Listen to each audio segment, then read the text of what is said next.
आप सभी को मेरा नमस्कार। मैं वंशिका कक्षा 9वीं अ की छात्र हूँ क्वींस वाली स्कूल से और आज मैं आपके समक्ष अपनी कहानी प्रस्तुत करने जा रही हूँ। मेरी कहानी का शीर्षक है गुमनामी का अंधेरा।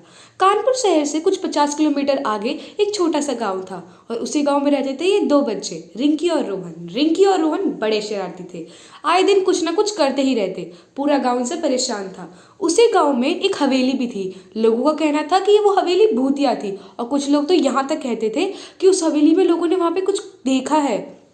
ऐसे ही एक दिन खेलते खेलते उन बच्चों की गेंद उस हवेली के अंदर चली जाती है। इस महीने की ये चौथी गेंद थी जो उनने घुमाई थी। इसी डर, अगर ये बात उनकी माँ को पता चलती तो उनकी माँ उनकी खूब पिटाई करती। इसी डर की वजह से वो अपनी गेंद लेने उस हवेली के अंदर गए। हवेली के अंदर जाते ही उन्हें उस हवेली की हवा कुछ अजीब सी लगी, पर वो अपनी गेंद ढूंढने में लग गए। ढूंढते ढूंढते वो रसोई घर के पास पहुंचे। रसोई घर में ऐसा लग रहा था जैसे कोई हो, क्योंकि क्योंकि वहाँ की राख जो थी वो गर्म थी। जो चूल्हे की राख थी वो गर्म थी, और ऐसा कैसे हो सकता है। पर बच्चे थे तो ज़्यादा उन्हें ध्यान नहीं दिया और अपनी गेंद ढूंढने लग गए।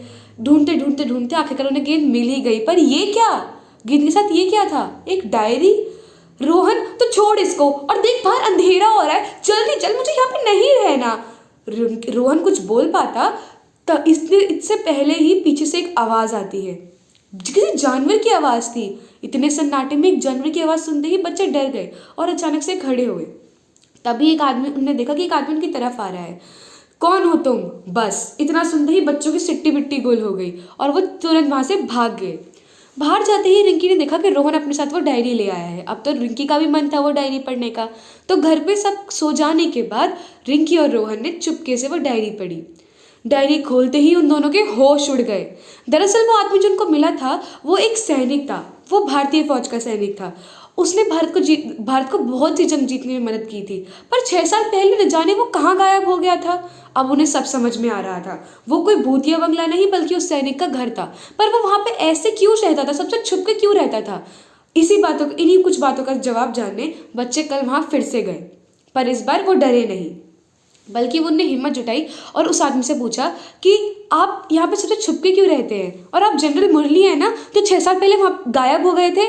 उस आदमी ने गहरी सांस ली और बोला, हाँ मैं वही हूँ। पर तुम्हें कैसे पता चला? इस डायरी की वजह से, रिंकी ने कहा। उस आदमी ने जल्दी से उस डायरी ली और बच्चों को बताया कि वो एक रॉ एजेंट है और वो यहाँ पे सबसे छुप के रह रहा है क्योंकि वो भारतीय सेना की मदद कर रहा है। दुश्मन भारत पे कोई बड़ा हमले करने की प्लानिंग कर रहे हैं। इतना, इससे आगे वो कुछ बोल पाता तभी वो उसे चक्कर आया और वो ज़मीन पे गिर गया। इतना देख के बच्चों को कुछ समझ नहीं आया और वो जल्दी से जाके एक डॉक्टर को अपने साथ ले आए। उस डॉक्टर ने इलाज किया तो पता चला कि जो हमारे जनरल थे उनका तो ब्लड प्रेशर बहुत हाई था।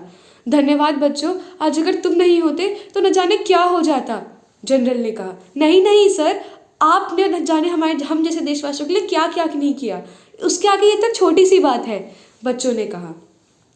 उस दिन उन बच्चों की नादानी ने किसी आदमी की जान बचा ली, अनजाने में ही सही, पर उनने एक बहुत बड़ा काम कर दिखाया था।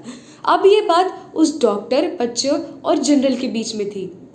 बच्चे कभी कभार खेलते खेलते उस हवेली में आ जाते थे ताकि उन जनरल का ध्यान रख सके, पर गांव वालों को अभी भी लगता था कि वो हवेली भूतिया थी, क्योंकि ये बात तो एक राज ही थी। इसी तरह गुमनामी के अंधेरे में एक नाम हमेशा के लिए दफन हो गया था। धन्यवाद। आशा करती हूँ आपको मेरी कहानी पसंद आई हो।